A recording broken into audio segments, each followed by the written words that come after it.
Welcome to On the Money Line, a podcast by MMA Play 365. I'm Newsome, and I'm here to break down UFC Paris after the 1 week break. We've seen UFC in Paris, France before. The events are just phenomenal, the crowd's phenomenal, the atmosphere's phenomenal, so guess what type of event I'm expecting? A phenomenal event. We've got 14 fights. You know, some of these fights from a name perspective just aren't there, but the hardcore fan base that do know all of these fighters know that some of these fights, most of these fights, are going to be absolutely explosive, real good matchmaking. I think from an entertainment perspective, this card's going to be off the charts again. I think it'll be another hit with the UFC Fight Night in Paris, France. So yeah, I'm really looking forward to the event on the weekend. And I'm also really looking forward to breaking the card down as well. But just before we get there, as always, if you want to jump into the action this weekend, then make sure you go to MMAplay365.com. We've got something for absolutely everybody from a betting perspective, whether you're a fun gambler. We've got the fun pre-made parlays. We've got the create your own parlay section where you can build your own parlays, choose from a list of good options. We've got the long-term gamblers section with full written breakdowns, recommended bets. We've got the official bet section, which are the bets that I officially play with my money as the professional handicapper. And then, of course, included in every subscription, we've got Baze AI, the UFC prediction software from MMA Play 365, with all the predictions, a percentage prediction for every possible outcome of every fight in the UFC, every event. And like I say, that's all in one subscription. We don't separate the subscriptions. You just got to choose whether you want to play one event, whether you want to play monthly,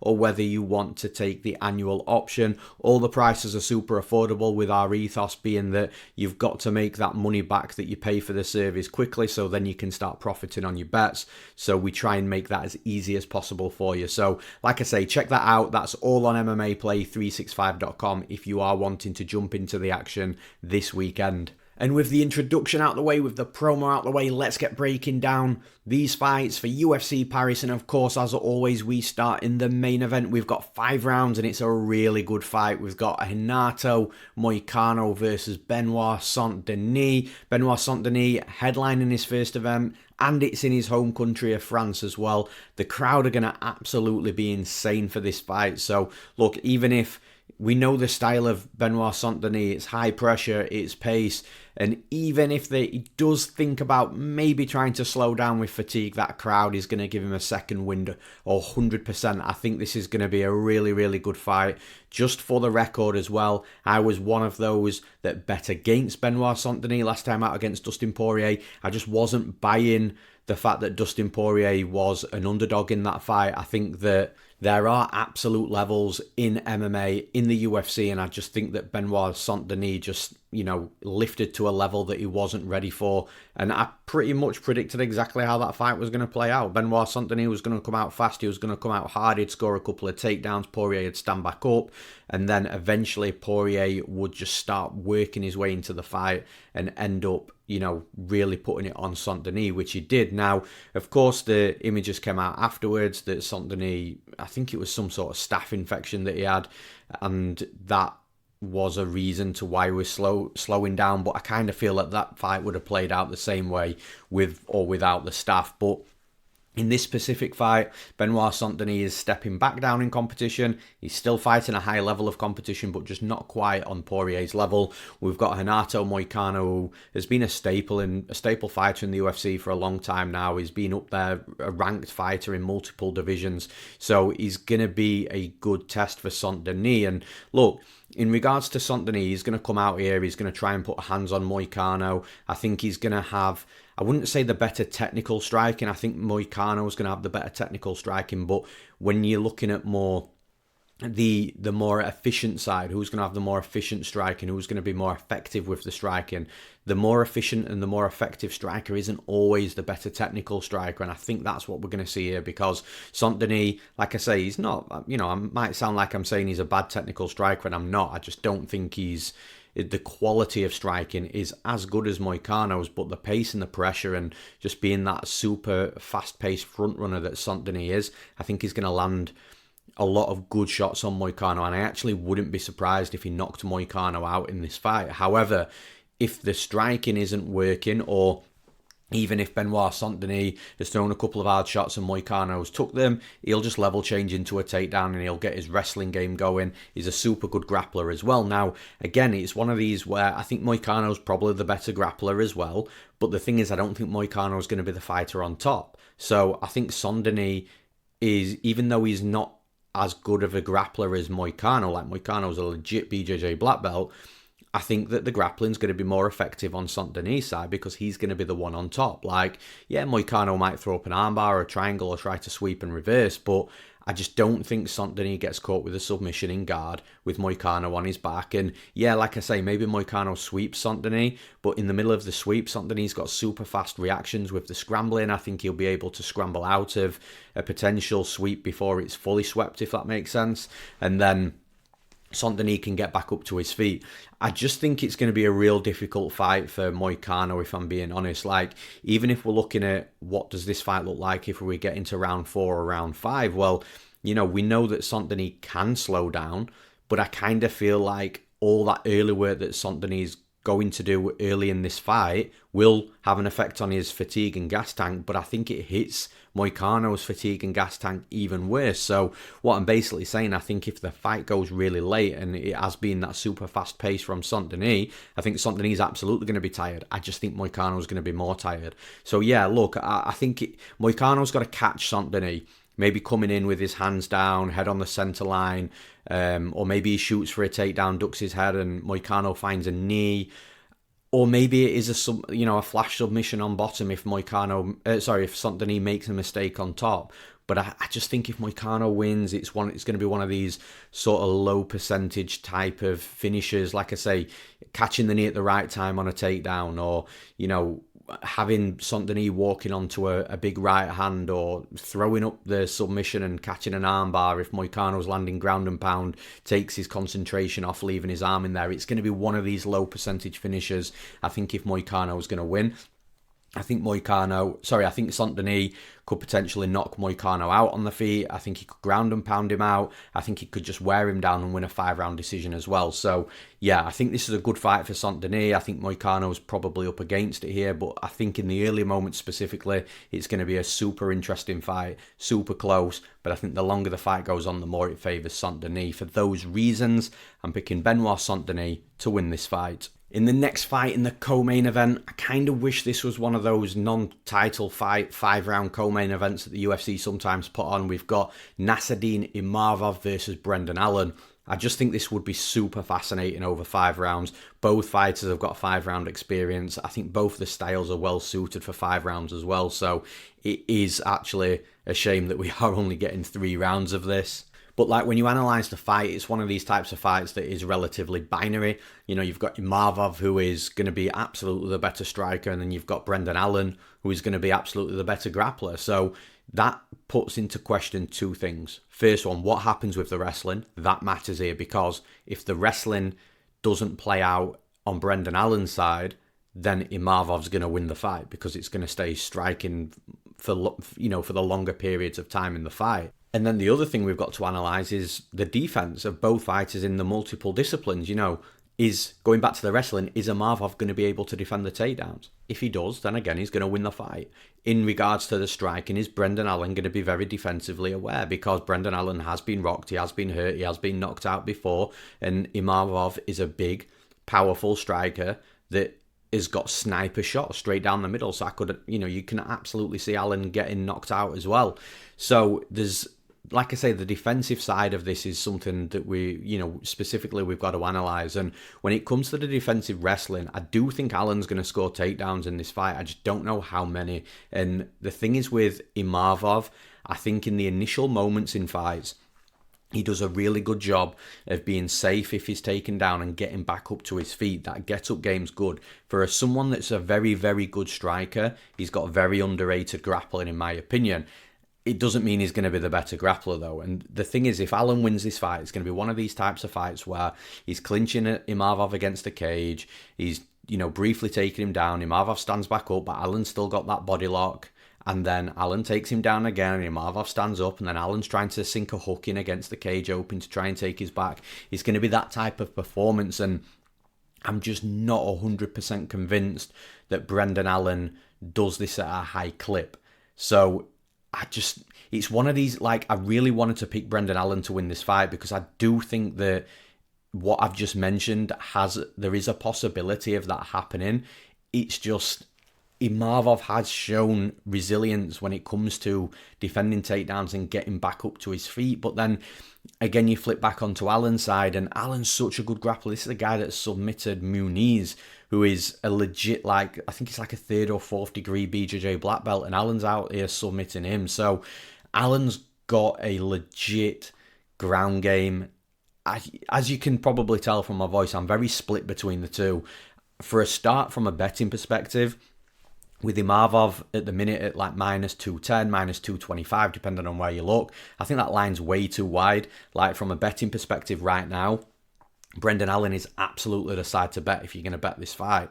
It's just at home in France as well. Obviously, Imavov's French, and my gut's telling me that Imavov is going to get the job done. He's going to be able to defend the takedowns. He's going to be able to get back up to his feet. And if there is a bit of a grinding against the cage, but then they separate out into open space, and Imavov's landing the hard shots, the bigger action strikes, I just feel that that's going to favour the judges. It's going to get the crowd roaring as well. Again, this is the co-main event, so the arena's going to be absolutely packed at this point. So everything that Imavov lands, the crowd's going to be roaring. I just think this is a spot for Imavov. Like I say, I think it's a really close fight. I think Brendan Allen's absolutely got a path to victory. But I am going to side with Imavov to land the better strikes. He's also got a massive finishing upside on the feet as well. And like I said, Ailin has been hurt, rocked, knocked out in the past. If this was 5 rounds, I definitely think that I would be leaning more towards Ailin. But over 3 rounds, I think Imavov can take 2 out of the 3 at least. So yeah, for those reasons, I'm picking Nassourdine Imavov to win this fight. And in the next fight, we've got William Gomis versus Joanderson Brito. So again, another French guy on the main card. The fans and the crowd are going to be going wild for William Gomis, and it's also going to be good to see Gomis back in the cage. Obviously, the hardcore fan base and some of the casuals will remember in Brazil where Gomis looked like he was, ready to die on the scales. There was multiple different theories and rumours of what went wrong with that weight cut for Gomis. He was supposed to fight Gian Silva, but obviously the fight got cancelled. But like I say, some of the rumours I was hearing was like the scales were off in the back and they overshot the weight cut, and it made him cut way too much weight when he didn't need to, and that effect. There's different rumours. I actually didn't read or hear an interview about exactly what went on. So if somebody did, please in YouTube drop into the comments, because I actually would be really interested to find out what and how that went wrong, because that's probably the worst fighter that I've ever seen on the scale in my entire life. It was so scary, so hard to watch. So yeah, look, Gomis is back. Hopefully there's no weight cut issues here, but he's got a real tough fight against Joanderson Brito, who, look, I've bet against Joanderson Brito and lost. I've bet on him and won as an underdog. I think Brito, last time out against Jack Shaw, he showed exactly what he's about. Like, Jack Shaw's legit. I think, look, I bet Jack Shaw in that fight as an underdog. I thought it was a good play, but man, Brito just absolutely butchered him. And I think a lot of people didn't give Jack Shaw enough credit leading up to that fight. Like, Brito didn't go out there and just beat someone that he was absolutely levels above, who wasn't UFC caliber. Jack Shaw's a legit fighter, and Brito absolutely butchered him. And I think with William Gomis, it's going to be a really good fight, this, but I just think it's a tough fight for Gomis. From a striking perspective, again, I think he's going to be the more technical striker, but Brito's forward pressure and the power and being in the face of his opponents, he just brings a different element to his game. And I think William Gomis is going to be on the back foot a lot. And I think with the technical ability that Gomis has got striking, I think he'll be okay counter-striking.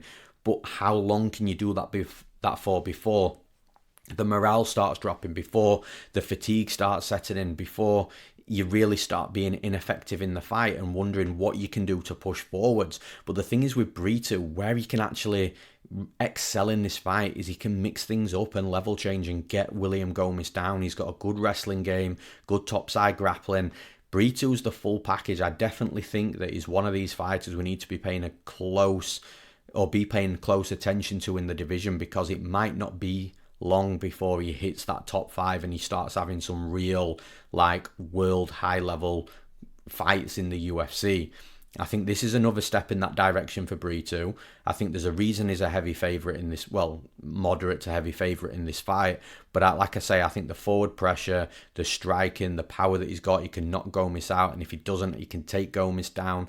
And even if Gomis gets back up a couple of times, because again, just like I mentioned with Imavov, even though Gomis is, a really good striker, he's got an underrated a defensive wrestling game, and he can stand back up to his feet, but I just don't think that's going to stop Brito from taking him down. Or even if Gomis is starting to have a little bit of success on the feet, bang, takedown, stops all that fluidity, all the momentum that Gomis is trying to, bring to the fight. So yeah, I think it's a tough fight for Gomis. I think Brito is the normal forward pressure, aggressive fighter. He'll mix in takedowns, he'll get some top control time, and I just think he's looking like he's going to be a problem in the division, but on the night I think he's going to be a problem for Gomis. For those reasons, I'm picking Joanderson Brito to win this fight. And in the next fight, another French fighter, surprise, surprise, we've got Kevin Jousset versus Bryan Battle. Now, Bryan Battle, I don't want to sound too harsh on Bryan Battle, because he's absolutely done nothing wrong in the UFC, apart from that one fight that he lost against Fakhretdinov, which most fighters that fight Fakhretdinov will also take that loss as well. But apart from that fight, every other fight that Battle's had, he's done nothing wrong, and he's winning and he's scoring big knockouts. I just don't know. There's something with Bryan Battle. I can't really put my finger on it. I don't know whether outside of Fakhretdinov, it's the level of competition that he's fighting not being super high. And I think Kevin Jousset is probably on Bryan Battle's level. And as weird as it might sound, I think that Jousset might be the best fighter that Battle's fought in the UFC, except for the loss that he took against Fakhretdinov. Like, I kind of think that you look at Bryan Battle's previous opponents that he's beaten in the UFC, I think Jousset is probably better than them. I think it's a well-matched fight. I think it's an interesting fight. It should be a fight that's won and lost on the feet striking, because neither fighter is really a standout wrestler. I think Kevin Jousset, he's got that judo background, so he's got his trips and throws, and look, he might hit a trip or throw against Battle, but even if Battle took Jousset down, I don't think the grappling game from either fighter here offensively is going to be enough to keep their opponent down. So even if there is a moment where the fight does hit the mat or there is a takedown, I think it won't be too long, maybe 20-30 seconds before the fight's back up on the feet. And again, that's where the judges are going to be scoring it in that scenario, in that type of fight. Now, on the feet, I think Bryan Battle's got the power advantage. I think that from a knockout power perspective, he's the one that is more likely to land the knockout. Kevin Jousset, to the trained eye, he looks a little bit awkward, and the striking style looks a bit strange and odd, but it works for him. And the thing is with Jousset, he's training at City Kickboxing, he's training with elite strikers like Israel Adesanya, Carlos Ulberg, Dan Hooker, under Eugene Behrman, and Jousset's actually only been fighting professionally in MMA for 5 years, so he's still going to be developing in the sport. And what a place to improve your striking at City Kickboxing. So I think that we're seeing developments and improvements from Jousset. He butchered Kenan Song, who's an experienced UFC fighter, over 3 rounds, landed 130 plus strikes in that fight, looked really good. So when it comes down to this fight, I've got a funny feeling it's going to be a minimal action type of fight. I don't think we're going to see too much excitement. I think both fighters are going to be trading one shot each or a couple of shots each, and it's in that type of fight, if I'm right, it's going to get to a position where if we hit the scorecards, it's going to be an edge on the volume. Who's landing more volume? Well, look, Jousset lands double the amount of strikes that Bryan Battle lands, and yeah, the sample size for Jousset isn't as great as Battle's, but Jousset's landing on average like over 8 strikes per minute, which is a very, very high number of strikes. So I just think it's going to be a minimal action affair where the volume's going to play a big factor. And I think that's going to be on the side of Jousset. Like I say, there's something with Bryan Battle I can't put my finger on. Look, if Bryan Battle comes in here and sparks Jousset out in round 1, then, I'm not saying Jousset's like this elite top 5 fighter, top 10 fighter, but I just think that, yeah, look, maybe I just need one more knockout of Bryan Battle for him to really sway my opinion on him. But for right now, like I say, I think it's going to be a fun striking battle, back and forth, trading strikes, and Jousset's volume will be bigger. So for those reasons, I'm picking Kevin Jousset to win this fight.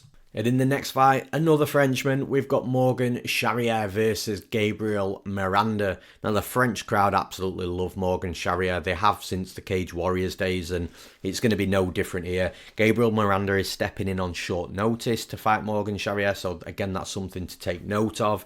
But Morgan Charriere, I think, is going to be okay in this fight.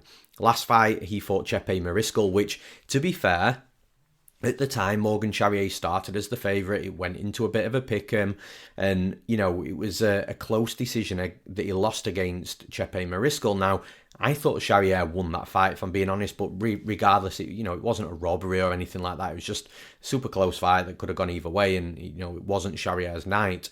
But then you look at what Chepe Mariscal's done since then, and absolutely butchering Damon Jackson, and Chepe Mariscal fight by fight is proving that he's a really, really tough fighter and a really good quality fighter as well. So how close Charriere went with Chepe Mariscal, I actually, losses aren't great, but some losses can be better than others. And I think that was one of the better losses for Charriere, if that makes sense.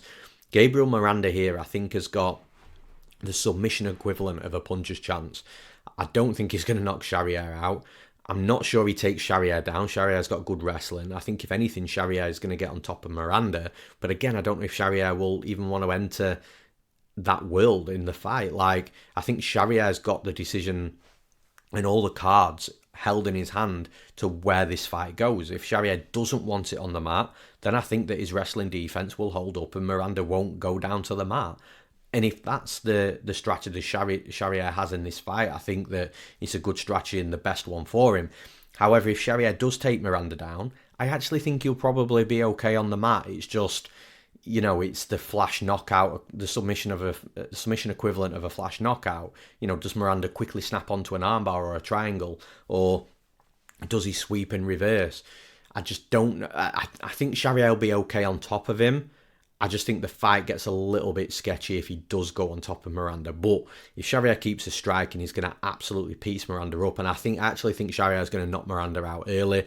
I think in the first or second striking exchange, I think both fighters will land on each other. I think Charriere will hit Miranda hard, either stun Miranda or wobble Miranda, or even if there isn't a visible effect, I think Miranda will feel the power and potentially start shooting for a desperate takedown, which Charriere will stuff, keep the fight standing, and at that point it's going to be a quick downhill slope for Miranda. Charriere will put it together, land a combination and knock him out. But I genuinely feel that the fight's going to go that way. I think that Charriere is going to land something hard on him early, really make Gabriel Miranda panic a little bit with the power, and then after the desperation sets in, I think Charriere's cool and calm, keeps the fight standing and finishes Miranda. So for those reasons, I'm picking Morgan Charriere to win this fight.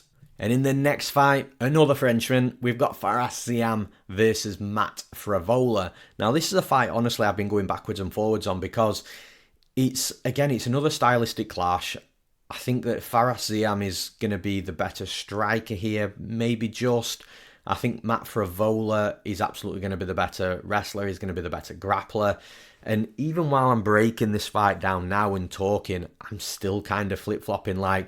When I know which way, I've got it listed on my notes, which way I'm picking the fight. But when I keep looking at the other fighter and thinking, well, this is what I'm about to analyse and break down, I'm like, well, is he going to win? It's tough because, look, with Matt Frevola, I think if this was Frevola of 2 or 3 years ago, not necessarily the Ziam of 2 or 3 years ago, but Frevola of 2 or 3 years ago, the Frevola that fought Jalen Turner, for example, that's a real good measuring stick, because Jalen Turner was a tall, long striker who was actually a really good grappler and a decent wrestler as well defensively, and Matt Frevola walked through the shots of Turner, landed his own shots, he scored takedowns, and he was really dominant against that style. And again, Fares Ziam is quite the same. He's tall, he's long, he's a striker. I don't think Ziam's got the same level of wrestling and grappling that Jalen Turner had.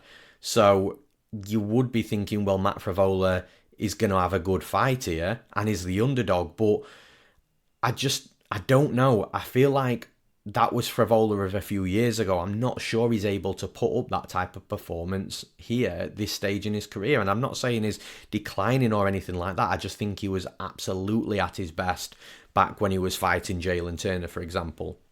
Whereas this version of Matt Frevola is had a few wars, is a little bit more worn since. And I just, with this French crowd, again, they're going to be going wild for Ziam. And you're looking at, look, where Matt Frevola wins this fight is I think he does have to score takedowns. But to score takedowns, he's going to have to get in Ziam's range. And Ziam's a sniper from the outside. They're in the big cage as well. So Ziam's got plenty of room to work. It's a really, really close fight. And even now, when I'm about to give you my, my final pick and prediction, I'm almost flipping from my notes. Like, it's tough. It's a real tough fight to be confident on. I'm going to side with the youth, with the home fighter in Fares Ziam. I think Frevola will score around here, absolutely. I'm not sure there's a finish. I think it does go to a decision. I think that it's going to be a 29-28. It could be a split, like maybe one clear round for Ziam, one clear round for Frevola, and then there's a round in the middle that, could go either way, or maybe all 3 rounds are just super hard to score, with Frevola scoring takedowns and then Ziam landing the better shots on the feet. What are the judges preferring? And then you go back to the crowd. The crowd are going to be going wild for everything that Ziam lands. And then, like I say, Ziam's the younger fighter as well, so there's youth on his side. Yeah, I'm going to stick to my notes. As you can tell from the tone of my voice, it's a tough one though, but I'm picking Fares Ziam to win this fight. And in the next fight, this has got excitement written all over it, and no Frenchman, by the way. We've got Ion Cutelaba versus Ivan Erslan making his UFC debut. Now, the thing is with Ivan Erslan, I'm going to say this straight off the bat, okay? There has been some instances in the UFC where fighters outside the UFC have entered the UFC, big heavier fighters have entered the UFC looking great outside the UFC, but then haven't been able to replicate those performances inside the UFC. So it's definitely a risk and a concern when you're looking on the Ivan Erslan side. But the one thing that I will absolutely say is Ivan Erslan has spent the majority of his career at KSW. Now, that might not mean a lot to some people, so I'll explain. Look, KSW is a really good promotion. They sign high-level fighters. It's not one of these promotions that signs, professional journeymen or, fighters of a lower level, shall we say. They've got legitimate fighters. Now, the other side to KSW is their better weight divisions, meaning the better quality fighters in KSW. And I'm not speaking for every fighter. I'm just saying, just generally, on average, on the chunk of the divisions, the better quality fighters are in the heavier weight classes, the heavyweight division, the light heavyweight division. Obviously, with Ivan Erslan, he's a light heavyweight. So what I'm basically getting at here is, with KSW, Ivan Erslan has absolutely fought a solid level of competition, to the point of, I think that he's fought fighters that are better than Ion Cutelaba. Now, that doesn't mean that Cutelaba is going to lose this fight. What I'm saying, and the point that I'm trying to get at, is that Erslan is going to be coming into this fight in the UFC ready. He's fought good level of competition. It's not as if he's fought a load of lower level competition. He's come into the UFC and now we're a little bit unsure because he's dispatched the lower level competition, but now what's he going to look like fighting real competition? Well, Cutelaba is real competition, but so is Ivan Erslan's previous opponents as well. So I just don't think that Cutelaba, even though he's got the UFC experience edge here, I don't think he's going to show Erslan anything that Erslan hasn't seen before. And again, that doesn't mean that Erslan wins this fight. It just means that it's a very close fight. But in my opinion, I don't think it's one of these fights where Erslan is coming in inexperienced and is now fighting upper level and we're going to see how he deals with it. He's been fighting good level of competition. Now, with Erslan, he's a big light heavyweight, powerful, knockout power, one-punch knockout power. He's been to decisions. In fact, he had a 5-round decision where it's actually really strange when you watch that fight, because there's times where he's looking absolutely gassed, but then he picks up a second win and then he looks gassed again and then he picks up a third win. So there is a gas tank level there for Erslan. Even if he starts tiring out, he can find another gear, which is always good to see. Now, with Cutelaba, I think that Cutelaba's best path to victory might be with the wrestling and potentially the grappling, but I have seen the footage I've watched of Erslan. I have seen Erslan defend takedowns, be quick on the scrambles as well, and get back up to his feet. So I'm not quite sure the wrestling's going to work for Cutelaba, but it's also an area he doesn't go to too often. So I kind of feel like Cutelaba's going to want to land a big bomb on Erslan and knock him out. And I think Erslan's going to want to land a big bomb on Cutelaba and knock him out. I think if we're playing who's got the bigger punch and which punch lands first, I just think you've got to side with Erslan. I think Erslan's got the bigger power. I also like that Erslan trains at American Top Team as well. So he's going to be super prepared for this debut. He's got a good team around him. He's going to be coached to a high level. But the other thing at American Top Team is they've got a lot of bodies in that heavyweight division, in the light heavyweight division. So he's got plenty of high-level bodies to be training with as well. I think he's going to be better prepared here. I think he's going to be able to deal with any wrestling that Cutelaba's got. And then it's going to be a swinging match, and who hits harder and who lands clean. I kind of feel like that's going to be Erslan. So for those reasons, I'm picking Ivan Erslan to win this fight.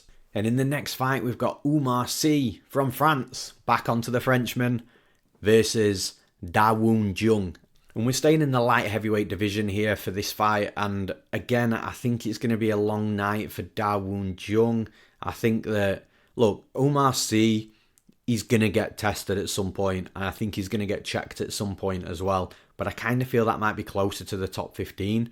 I think with these fights outside of the top 15, especially against a predominant striker like Jung, I think that he's going to have his way with these types of fighters. Like, Sy's a big, athletic, powerful light heavyweight. He's got explosive takedowns. He's got a decent topside game. And even if his opponent does stand back up, he can wrestle back down again. And he's got cardio to do this for 3 rounds as well. He's one of these real wrestling, heavy, grinding types of cage wrestling types of fighters, if that makes sense. So I think it's going to be a long night for Woon Jung. Look, Jung's got power.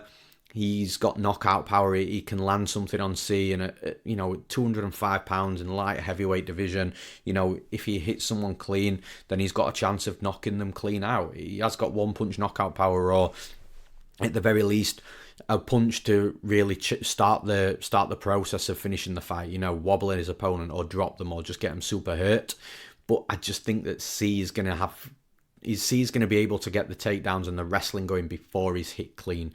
Like, I think there'll be a little bit of an exchange early on in this fight, but I think Sy will remain defensively aware enough to see anything that's coming at him from Woon Jung to be able to just defend it and then get close enough to tie up and take Jung down. And I think it's going to be, like I say, I think it's going to be a long night for Jung, because once Sy has got his hands on Jung and he gets Jung down, even if Jung gets back up to his feet, I don't think Sy releases that grip. I think Sy keeps a hold of Jung, and then it's just a rinse and repeat game. And then it's one of those where he's sinking a hook in against a cage and trying to take his back. And if he can't take his back, he's just reaping that sort of standing leg out and getting back on top of Jung. And I just think it's going to be a grueling fight for Jung. He's going to have opportunities very early on in this fight, but I think it's a small window of opportunity, because I think he might need to crack Sy within the first couple of exchanges and really rock him or wobble him. And if he doesn't,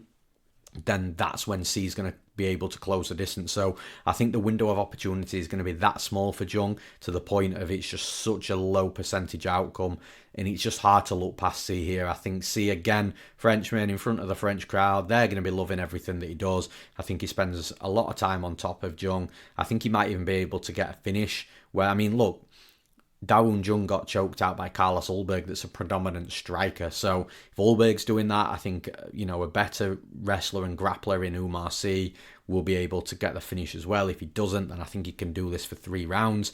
Yeah, like I say, I don't really need to go too much into detail, too much more. I think it's going to be a long night for Woon Jung. Small window of opportunity early on. If that's not found, then I think Sy has his way. So for those reasons, I'm picking Oumar Sy to win this fight.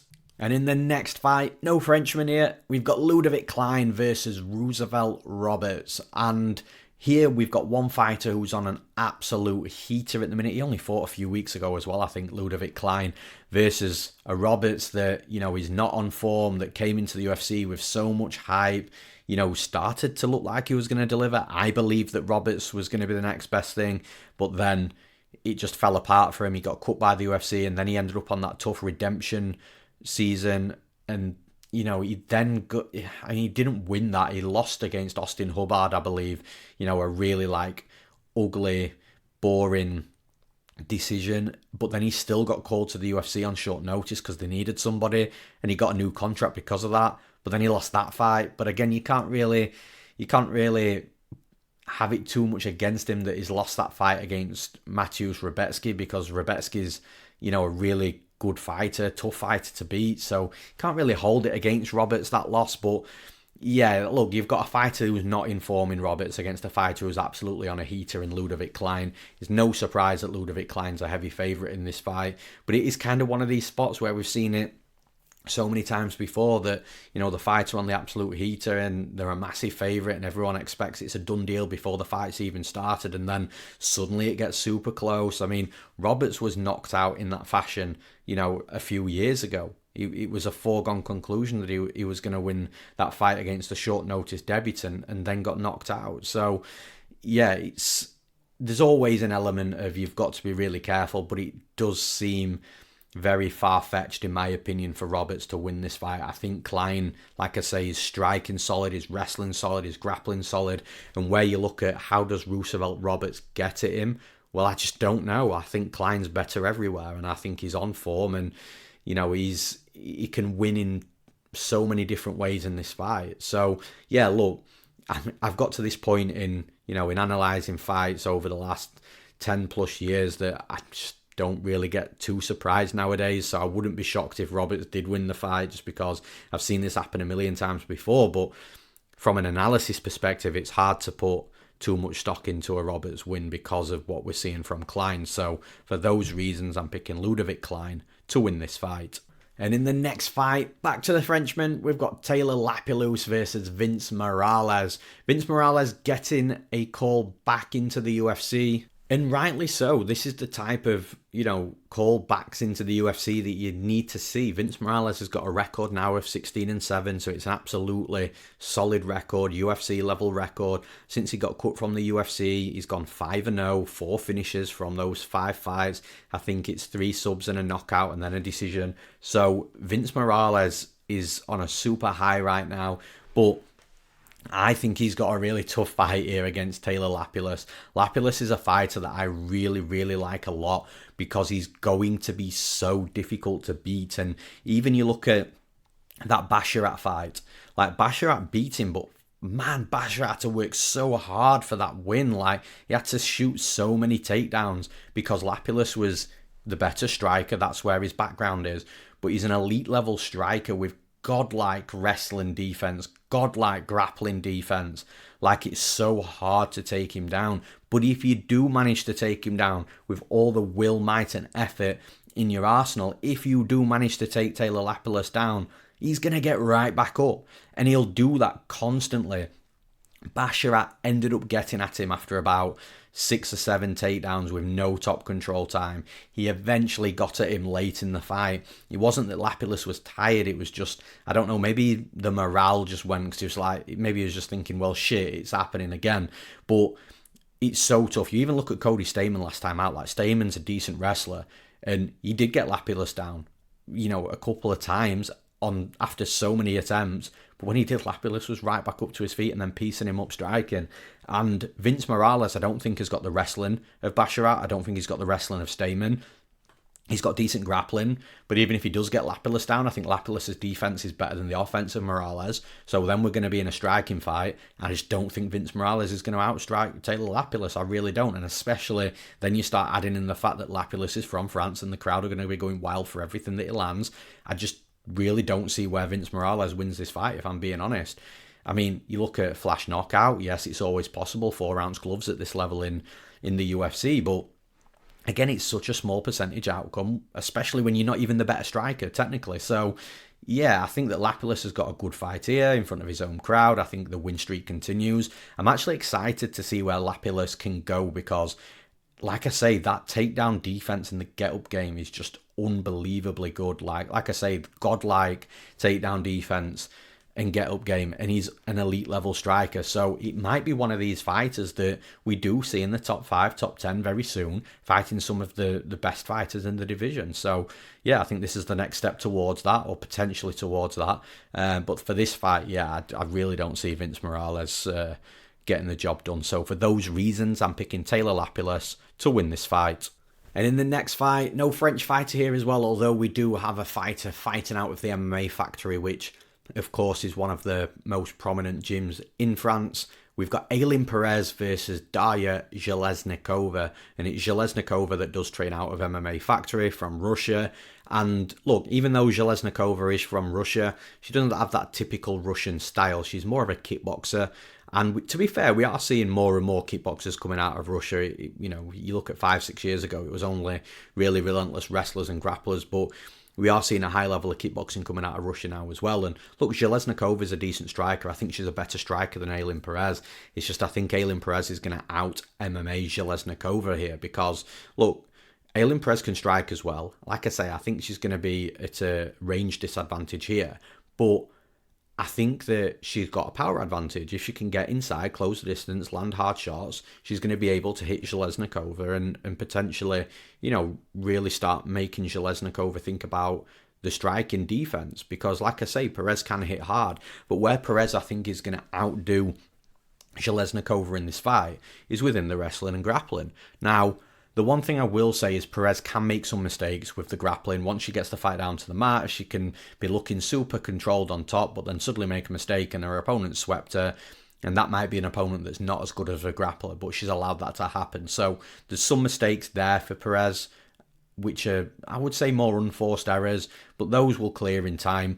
I think that, look, Darya Zheleznyakova is absolutely going to want to keep this fight on the feet, but she has been taken down. Montserrat Rendon took her down 3 times in the last fight. I think Perez can take her down as well, and I think Perez can do good work on top and, you know, potentially, you know, just run the clock down, grind the rounds out, steal at least 2 out of these 3 rounds if it goes to a decision, which, to be fair, I'm probably expecting it to. And yeah, when you look at the judges' scorecards, I think Perez can easily take 2 out of the 3 rounds, potentially all 3 as well. But the wrestling's got to be on point. If Perez can't get takedowns here for whatever reason, then yeah, I think Zheleznyakova pieces her up a little bit over the course of the 3 rounds. But like I say, this is MMA, and I do expect Perez to be landing takedowns. So for those reasons, I'm picking Ailin Perez to win this fight.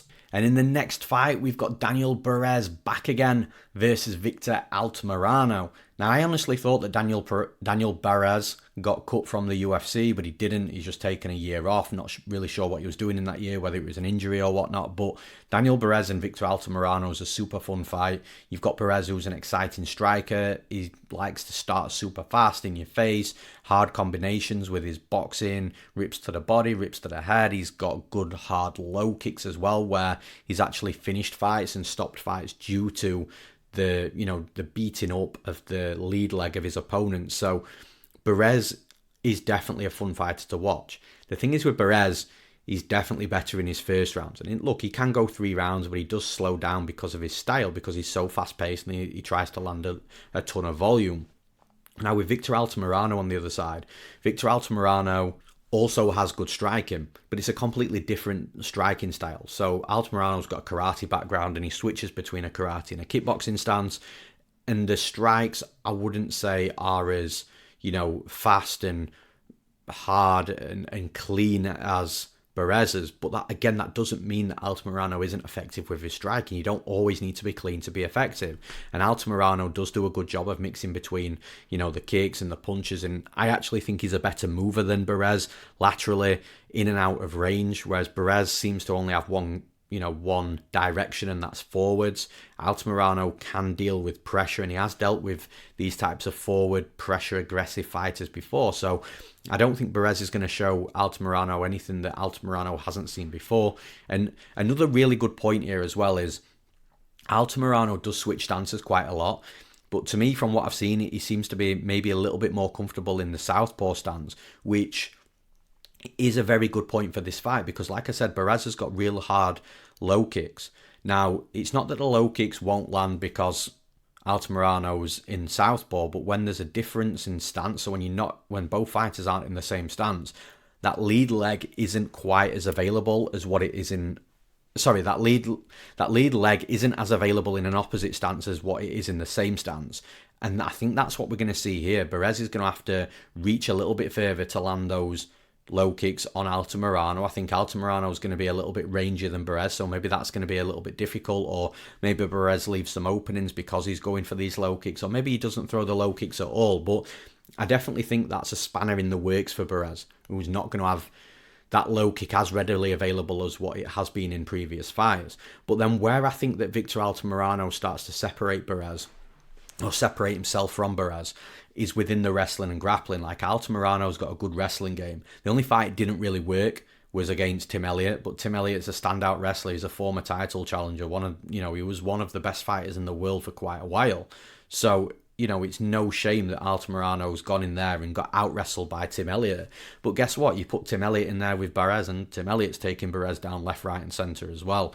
So, with Altamirano, aside from that one sort of knock-on against Tim Elliott, I think Altamirano's a really good wrestler. He can land a stupid amount of takedowns. I think he arguably won his last fight against Felipe Dos Santos, and he took Felipe Dos Santos down, I think, like 9 times at elevation in Mexico City. So I think that Altamirano's got a good gas tank for the wrestling as well. I think he can go to it relentlessly if he needs to. But again, I think outside of that, the fast start from Barez, I think once Altamirano starts settling down in this fight, I think the strikes will be on point. I think he'll be competitive with Barez striking, but then he's got the wrestling and grappling as well. Then you look at the UFC experience, like Victor Altamirano. Like I say, I know he's on a 2-fight losing streak, but some of the fighters that he's fought in the UFC, he's got that UFC veteran experience right now over someone like Barez, who hasn't got that UFC experience.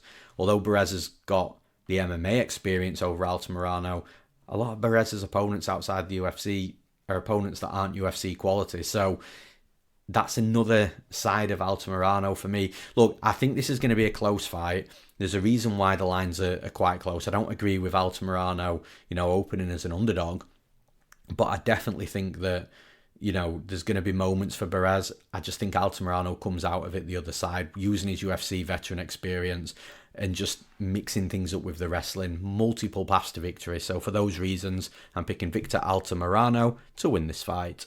And in the next fight, we've got Nora Cornolle versus Jacqueline Cavalcanti 2. So that's right, these two have fought before. And it's a real interesting first fight to watch. I think it was Nora Cornolle's MMA debut, or at least very, very, very early in her MMA career. Nora Cornolle's come from a striking background, so when she came to MMA, you could tell that she was very, very green. And you actually watch that fight with Cavalcanti, and Nora Cornolle, honestly, it's a weird fight actually, because Cornolle looks both horrifically green and actually decent in some spots. Like, you can tell Cavalcanti's absolutely the better fighter, but Cavalcanti maybe lets Cornolle in that fight more than what she should have done. It was a clean win from Cavalcanti, but it's going to be, Nora Cornolle was new to MMA and Cavalcanti wasn't quite as fresh, and, you could see that Cornolle just wasn't comfortable, but yet she still did an okay job, even though she lost a clear decision. Like I say, weird fight.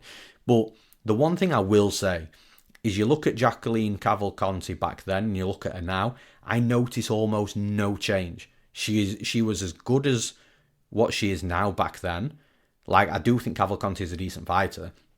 She was as good as she was back then as she is now. But the difference in Cornolle is like light years. Like, Cornolle looks like she's filled into her body. She looks cleaner. She looks crisper. She looks more confident. And the difference between Cornolle in that last fight to what she looked at, that last fight with Cavalcanti, to what she looked like in her last couple of fights in the UFC, is like night and day. Like, Cornolle has developed so much, whereas we're getting the same Cavalcanti. So I actually think it's gonna be another close fight, if I'm being honest. Like I say, Cornolle, even though it's a clear decision loss for Cornolle, she had her moments in that fight, and now we've got a better version of Cornolle, and Cavalcanti, who I believe is probably in and around being exactly the same. I think it's just going to mean that Cornolle has a little bit more success than she had last time, which means she might take a round here. She might take 2 rounds and win the fight. But it might also be a fight where she takes 1 round and makes another one close and absolutely loses one. So I think it's a close fight. I am still leaning on the side of Cavalcanti, just because I think Cavalcanti is a little bit more clean. She's, again, although Cornolle's got better, I still think she's the slightly better quality fighter. I think Cornolle can be got at, whereas Cavalcanti is harder to be got at. So what I'm basically trying to say is Cavalcanti is a little bit more difficult to beat than what Cornolle is. Like, I wouldn't be shocked if Cornolle won this fight for the reasons that I've mentioned, but I kind of am still leaning towards Cavalcanti here. So for those reasons, I'm picking Jacqueline Cavalcanti to win this fight. And in the last fight to break down, which will be at least scheduled as it is right now, the first fight on the night, we've got a really fun one. We've got Bolaji Oki versus Chris Duncan. And this is a really interesting fight because, in my opinion at least, we don't know a lot about Bolaji Oki. Like, even in his last fight in the UFC, some will argue that it shouldn't have been a split decision. Some might argue that Timmy Kwamba should have beaten Oki. I'm personally on the side of Oki winning the fight. But what was really interesting about that fight, even though it was both fighters' UFC debuts, which, you know, you have to take into consideration, Timmy Kwamba is a fighter who fights in the division below. So he's a lighter fighter. He stepped up a weight class, probably for the UFC contract, you know, stepping on short notice. You do the UFC a favour, they repay you with a 4-fight contract. And Timmy Kwamba only fought a couple of weeks prior to that as well, so there'd have been a couple of weight cuts there. Obviously, the second weight cut wouldn't have been as challenging just because he was, you know, stepping up in weight. But you could see there was a weight class difference between both fighters. You could see that Timmy Kwamba just wasn't as big as Oki. You could tell he was a weight division below. And the thing is with Kwamba, although Kwamba's a decent fighter, a bit of a wrestling background, good striking, Kwamba was very competitive with Oki when there was clearly a physical advantage on Oki's side. And Kwamba even scored a takedown as well. He even got Oki down. So at this point, it's one of these where, look, I've mentioned it before. I've been analysing, watching the UFC for years and years and years, as you guys all know. And I've seen it a million times before. These fighters that come into the UFC that look the part, that are supposed to be really good, and then just don't end up showing it and just showing that they weren't UFC level. And I'm not saying Oki's that. I'm not saying that at all. What I'm actually saying is we just don't know. Like, Oki does look the business. He does look like he's got real good qualities about him with his style and his skill set, but we just haven't seen him tested yet against a solid enough fighter in his own weight class in the UFC at this level. So it's going to go one or two ways. Either Oki's going to be super good and dominate Chris Duncan, or Oki is just going to be in a situation where he's fighting maybe a level up a little bit too soon for himself, biting off a little bit more than he can chew at this stage in his career, and who is probably regarded as a bit of a UFC veteran right now. Chris Duncan maybe comes out there and beats him. So it's a tough fight because we don't know a lot about Bolaji Oki. But what's really interesting is Chris Duncan's nearly a 2-1 underdog in this fight, and it's almost like the public and the bookies have decided that Oki is the rightful moderate favourite in this fight, and I just kind of disagree with that. Like, I genuinely don't know. I think if Chris Duncan doesn't get knocked out early in this fight, which again, I don't think happens at a very high clip if I'm being honest, I think it's going to be super competitive. Like, if it's a 15-minute kickboxing fight, I would worry that Oki's ripping to the body a little bit for Duncan. He's got those good body shots where he rips to the body and head. Maybe he breaks Duncan and beats that body up a little bit over 15 minutes. But you can't just write Chris Duncan off in a kickboxing fight. He's got power himself. He's a slick striker himself. He's been, he trains over, or, at least completes the majority of his camp over at American Top Team. I've seen him on Instagram working with coach Thiago Alves, who is a legit Muay Thai striker, and you look at Thiago Alves when he was in the UFC, he was knocking people out before he got to that title shot with GSP. So with Thiago Alves, he's going to absolutely have Duncan ready for a striking battle with Bolaji Oki. And then the thing is with Duncan, he's got that grinding wrestling style as well. You saw him against Oumar Morales. Morales was also a big, tall striker with power, like Oki. I don't think Oki's quite as tall maybe, but he's a big, powerful dude. And Chris Duncan, survived some early moments. I don't think there was anything really in it close to him being knocked out, but he managed to get a hold of Morales. He was ragging him about. He was scoring takedowns, getting some top control time. So Duncan's got that side to him as well.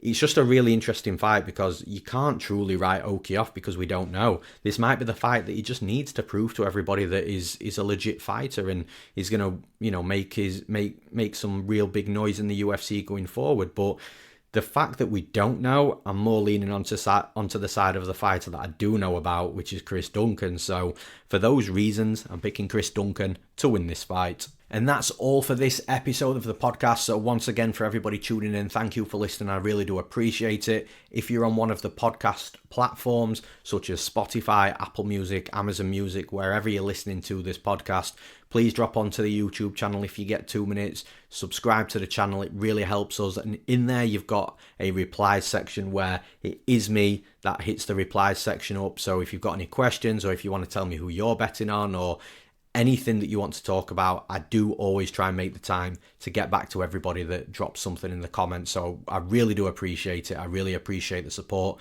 And finally, one last time, if you are wanting to jump into the action this weekend, then make sure you hit up MMAplay365.com, which has got absolutely everything for every type of gambler, all at really affordable prices, so you can make your money back on your subscription, so you can start profiting on your bets as quick as possible.